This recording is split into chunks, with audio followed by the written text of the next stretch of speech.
Hello friends, good evening. ET Cosmo काफ़ी लोगों को बहुत पसंद आ रहा है, उसके लिए सबका बहुत बहुत धन्यवाद। और ये काफ़ी इफेक्टिव भी है। जैसे कि आप देख रहे हैं, अभी मैंने निफ्टी 5 मिनट का टाइम फ्रेम लगाया हुआ है। इसको कैसे यूज़ करना है, काफ़ी लोगों ने पूछा था कि और वीडियो बनाऊँ मैं इसके बारे में। तो मैं इसके बारे में और वीडियो बनाऊँगा, और आज वीडियो ईटी कॉस्मो के बारे में ही है। अभी जैसे मैंने निफ्टी स्पॉट का चार्ट लगाया 5 मिनट का, तो सबसे पहले मैं आपको बताता हूँ कि कोई भी इंडेक्स है डेली मूव नहीं करता है। जैसे कि आप देखते हैं कि निफ्टी हफ्ते में 2 या 3 दिन अच्छा मूव करता है, बाकी 2 दिन या कभी कभी 3 दिन साइडवेज रहता है। सेम ऐसे ही हर स्टॉक डेली मूव नहीं करता है। तो देखना पड़ता है कि आज का मार्केट का जो ओवरव्यू है वो क्या है, फिर किस सेक्टर में ज़्यादा बाइंग या सेलिंग हो रही है। तो ईटी स्टॉक सिलेक्शन से हमें ओवरव्यू पता लगता है कि मार्केट का आज ओवरव्यू क्या है। इसके अलावा हमारा कोई तरीका नहीं है कि हम कैसे स्टॉक का सिलेक्शन करें, क्योंकि आपको एक ही विंडो पे नज़र आता है कि आज मार्केट का क्या डायरेक्शन है। जैसे आज की बात करें तो जो मैक्सिमम सेक्टर थे वो पॉजिटिव थे। जैसे कि आप देखें, सारे सेक्टर जो है पॉजिटिव हैं, एक एफएमसीजी को छोड़कर सारे सेक्टर पॉजिटिव है। अब आप किसी भी सेक्टर का अगर स्टॉक खोलेंगे, कई लोग क्या करते हैं कि यहाँ पर ये सेक्टर पे क्लिक करते हैं, इसको क्लिक करने पे स्टॉक नहीं खुलेंगे क्योंकि ट्रेडिंग व्यू के अंदर ये फीचर नहीं है। आप जैसे निफ्टी मेटल है, तो निफ्टी मेटल का कोई भी स्टॉक आप लगाएंगे तो आपके पास निफ्टी मेटल के अंदर जितने स्टॉक हैं उसकी लिस्ट आ जाएगी। इसके अंदर एक सेक्शन है मिसलिनियस का, यानी कि जो स्टॉक फ्यूचर में तो हैं लेकिन इन सेक्टर में नहीं आते हैं, तो उसको मैंने मिसलिनियस में डाल दिया है। और कुछ स्टॉक जैसे कॉमन होते हैं या फिर निफ्टी के अंदर हैं लेकिन इसके अंदर लाई नहीं कर रहे हैं, तो वो मैंने मिसलिनियस में डाल दिए हैं, क्योंकि ट्रेडिंग व्यू की भी कुछ लिमिटेशन है। तो इसको हम डिस्कस करेंगे कि कैसे हम स्टॉक का सिलेक्शन करते हैं। और पहले हम बात कर लेते हैं ईटी कॉस्मो का कैसे यूज़ करना है इफेक्टिवली। देखिए, जैसे मैं निफ्टी की बात करूं, तो जब भी निफ्टी हो या कोई स्टॉक हो, अगर गैप अप खुलता है तो आपने वेट करना है, क्योंकि गैप अप खुलता है तो आपने वेट करना है। मैक्सिमम टाइम क्या होता है कि ये गैप को फिल करने आता है, ये जो गैप का एरिया है उसको फिल करने आता है, या फिर जो लास्ट स्विंग है उसको फिल करने आता है। लेकिन हमारी एंट्री कब आती है? हम जब बायर एक्टिव होंगे तब हम लेंगे। जैसे आज निफ्टी गैप अप ओपनिंग है तो हम वेट करेंगे, या तो इस गैप को फिल करे या फिर जो लास्ट स्विंग है उसके पास आए, लेकिन वहाँ पर फिर बायर एक्टिव होने चाहिए। देखिए, आप देख रहे हैं यहाँ पर कल बायर एक्टिव हुए थे और ये गैप अप ओपनिंग है। इसके बाद आप देखो कि यहाँ से ऊपर गया, लेकिन आपने एंट्री ले लेनी है क्योंकि गैप अप ओपनिंग है, या स्टॉक की हो इंडेक्स की हो। इसके बाद आपने रिट्रेसमेंट का वेट करना है। प्राइस यहाँ से रिट्रेसमेंट हुआ, यानी कि यहाँ पर फिर प्रॉफिट बुकिंग होती है। तो आप देखेंगे इन कैंडल में कहीं पर भी बायर एक्टिव नहीं है। इस कैंडल पर हुए थे बायर एक्टिव, लेकिन हमारी एंट्री आती है इसका हाई ब्रेक होने पे, लेकिन इसका हाई ब्रेक नहीं हुआ। इसके बाद आप देखेंगे फिर यहाँ पर फिर रिट्रेसमेंट आई और इस कैंडल पर बायर एक्टिव हो गए हैं, और इसका हाई ब्रेक होने पे आपको अपनी एंट्री लेनी है।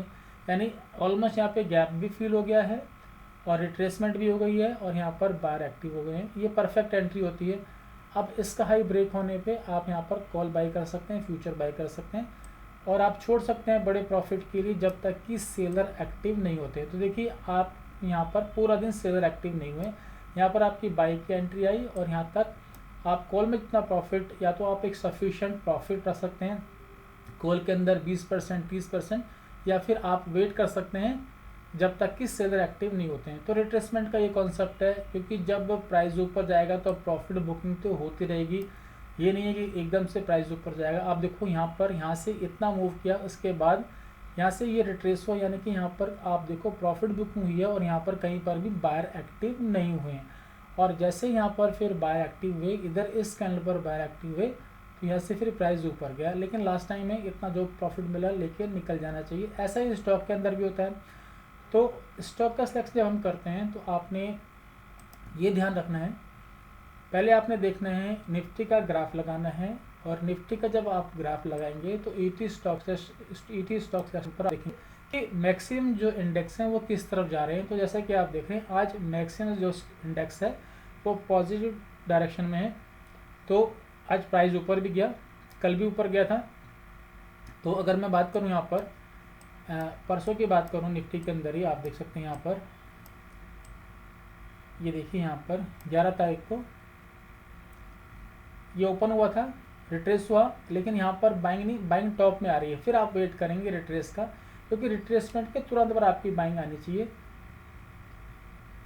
तो देखो यहाँ पर कई लोग, जैसे मैंने पहले बताया था कि इसके ऊपर हम बाइंग कर लेते हैं। जब कोई एक ट्रेंडिंग स्टॉक होता है तब आपने बाइंग करना है, अदरवाइज आपने वेट करना है रिट्रेसमेंट का। अब देखो यहाँ पर रिट्रेस हुआ और रिट्रेसमेंट के बाद यहाँ पर बाइंग आ गई, ये प्राइस ऊपर गया। आप होल्ड कर सकते हैं जब तक कि सेलर एक्टिव नहीं होते हैं बड़े प्रॉफिट के लिए। तो आप देखो यहाँ से यहाँ तक जब इसने मूव किया और फिर यहाँ पर प्रॉफिट बुकिंग होती है तो प्राइस रिट्रेस हुआ, रिट्रेसमेंट के बाद यहाँ से बायर एक्टिव होना बंद हो गए और जैसे ही यहाँ पे एक्टिव हुआ फिर प्राइस ऊपर गया। तो इस तरह से आपको नहीं करना है। अब हम बात करते हैं स्टॉक सिलेक्शन की, कैसे करना। बहुत ईजी है, इसके अलावा और कोई तरीका भी नहीं, क्योंकि आपको एक ही विंडो पे सब कुछ नज़र आता है कि मार्केट का ओवरऑल व्यू क्या चल रहा है आज। अब आप किसी भी सेक्टर का कोई भी स्टॉक लगा लें, क्योंकि कई लोग क्या करते हैं, उन्हें दिक्कत आती है कि हम कैसे स्टॉक का सिलेक्शन करें। आपने सिर्फ रैंडम में देखना है कि आज क्या चल रहा है।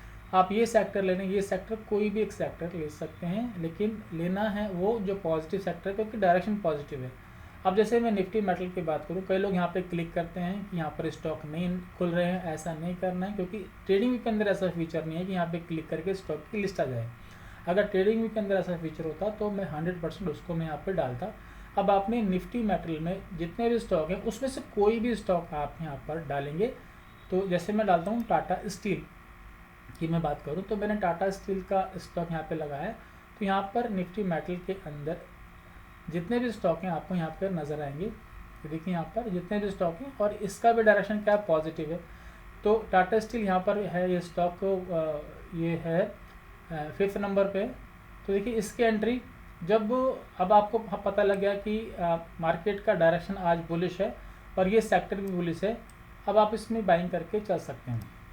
तो देखिए यहाँ पर ये प्राइस ओपन हुआ था, थोड़ा सा गैप था इसमें और ये फिर ये ऊपर गया। तो यहाँ पे रिट्रेसमेंट, इतनी रिट्रेसमेंट हुई यहाँ पर, तो आप यहाँ पर बाइंग कर सकते हैं। और स्टॉप लॉस की बात करते हैं तो आप यहाँ पर आप देखेंगे तो स्विंग लो काफ़ी नीचे हो जाता है।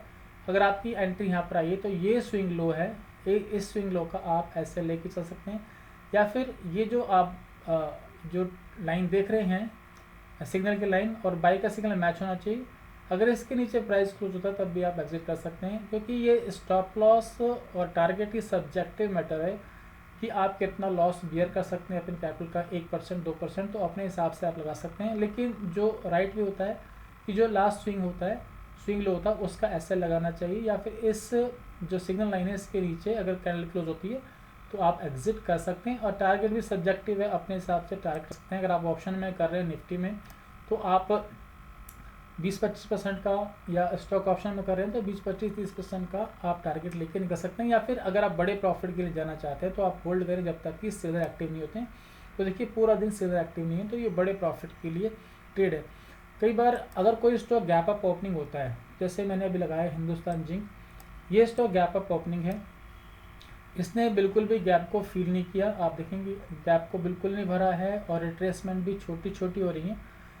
आपकी अगर गारंटी नहीं आ रही है तो आप छोड़ सकते हैं, क्योंकि इससे हमारा कुछ जाएगा नहीं, ये स्टॉक हमारा कुछ लेके नहीं जाएगा। गारंटी नहीं मिल रही क्योंकि बहुत सारे स्टॉक है, कहीं ना कहीं आपको एंट्री मिलेगी।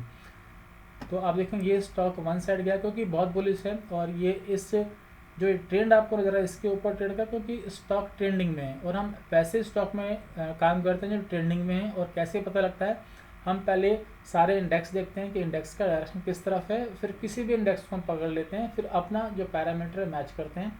काफ़ी लोग ET प्रो से भी करते हैं, ET प्रो भी बहुत अच्छा सेटअप है, लेकिन ज़्यादातर ट्रेडर को ईजी लग रहा है ET कॉस्मो, काफ़ी अच्छा पसंद आ रहा है। और रोज़ काफ़ी लोग मुझे स्क्रीनशॉट भेजते हैं प्रॉफिट के, मैं शेयर नहीं करता हूँ, बात अलग है। और काफ़ी अच्छा रिजल्ट आ रहा है, काफ़ी अच्छा लोग अच्छा रिस्पांस इसका दे भी रहे हैं। और जैसे एक और स्टॉक लगाता हूँ मैं, देखिए ये इस स्टॉक की बात करूँ, आप देखिए यहाँ पर इस स्टॉक में ये बहुत बड़ी कैंडल बन गई है। आप वेट करेंगे रिट्रेसमेंट का, यहाँ पर इसने रिट्रेसमेंट ली है, इसके बाद यहाँ पर बायर एक्टिव है, ये थोड़ा साइडवेज हुआ, कोई डरने की बात नहीं है, क्योंकि आप यहाँ पर SL लगाएंगे और इसके बाद आप देखेंगे इसने थोड़ा सा तंग किया, यानी कि आपका SL नहीं हुआ। अगर आपकी एंट्री यहाँ पर आपकी एंट्री आती है, यहाँ आपका SL लगाएंगे और आप देखेंगे बाई का सिग्नल चल रहा है और ये स्टॉक यहाँ पर एकदम से फिर इसने बूस्ट किया, यानी कि काफ़ी ऊपर गया, अच्छा प्रॉफिट मिला। और देखिए मार्केट रिस्की है, ये सब जानते हैं, क्योंकि इसमें 90% लोग पैसा अपना डुबोते हैं। अगर आपके पास अच्छा सिस्टम है, क्योंकि रिस्क तो आपको लेना ही पड़ेगा अगर आप इस मार्केट में आए हैं, तो आप अगर बड़े प्रॉफिट के लिए जाना चाहते हैं तो आप होल्ड कर सकते हैं जब तक कि सेलर एक्टिव नहीं होते हैं। तो आप देखेंगे पूरा दिन इसमें सेलर एक्टिव नहीं है। तो इस तरह से बहुत इजीली काम करना है। और अगर आप चाहें तो इसमें सपोर्ट एंड रेजिस्टेंस को भी ऐड करके, जैसे सपोर्ट रेजिस्टेंस आप कह सकते हैं, डिमांड सप्लाई कह सकते हैं, या ऑर्डर ब्लॉक कह सकते हैं। नए नए नाम आ गए हैं ताकि लोगों को अच्छा लगता है नए नए नाम सुनना। तो उस पर मैं वीडियो बना दूंगा और मैं इसको काफ़ी फॉलो भी करता हूँ। मैं बहुत सारी वीडियो मैंने पहले बनाई हैं, आप देखेंगे आप पुरानी वीडियो, तो मैंने सपोर्ट एंड रेजिस्टेंस की बहुत सारी वीडियो बनाई हैं कि उस पर जितने भी स्विंग हाई लो होते हैं 1 आवर के अंदर, जैसे मैं निफ्टी में मार्क करता हूँ हमेशा। तो यहाँ पर आप देखेंगे अगर मैं बात करूँ कि प्राइस यहाँ से ऊपर गया, यहाँ से रिवर्स हो गया प्राइस, क्योंकि इसने यहाँ पर एक स्विंग लो बनाया था, ये सपोर्ट थी। इसको हम डिमांड जोन भी कह देते हैं, सपोर्ट भी कह सकते हो इसको, या फिर इसको ऑर्डर ब्लॉक भी कह सकते हो। नए नए नाम आ गए हैं और चीज़ एक ही है। इसके बाद प्राइस यहाँ से ऊपर गया, देखिए यहाँ से, तो आपने ये मार्क कर लेना। फिर इसको छोटे टाइम फ्रेम में लगा सकते हैं आप, 10 मिनट 5 मिनट। अगर मैं इसकी बात करूँ, इसकी मैं एक अलग से वीडियो बना दूँगा मे बी संडे को। तो देखिए यहाँ से अगर मैं इसको, आप देख सकेंगे, अगर मैं इसको 5 मिनट के टाइम फ्रेम में लगाता हूँ, तो देखिए जहाँ से प्राइस रिवर्स हुआ था ये मैंने मार्क कर दी यहाँ से। तो इसके बाद आप देखेंगे कि प्राइस रिट्रेसमेंट के बाद यहाँ पर आपकी एंट्री थी और इसके बाद ये प्राइस ऊपर ही ऊपर जा रहा है, यानी कि नीचे नहीं आया। और ये जो एंट्री थी हमारी ये आई थी थर्सडे को, तो थर्सडे को रिवर्स हो गया था, फ्राइडे को भी ऊपर रहा। ये फ्राइडे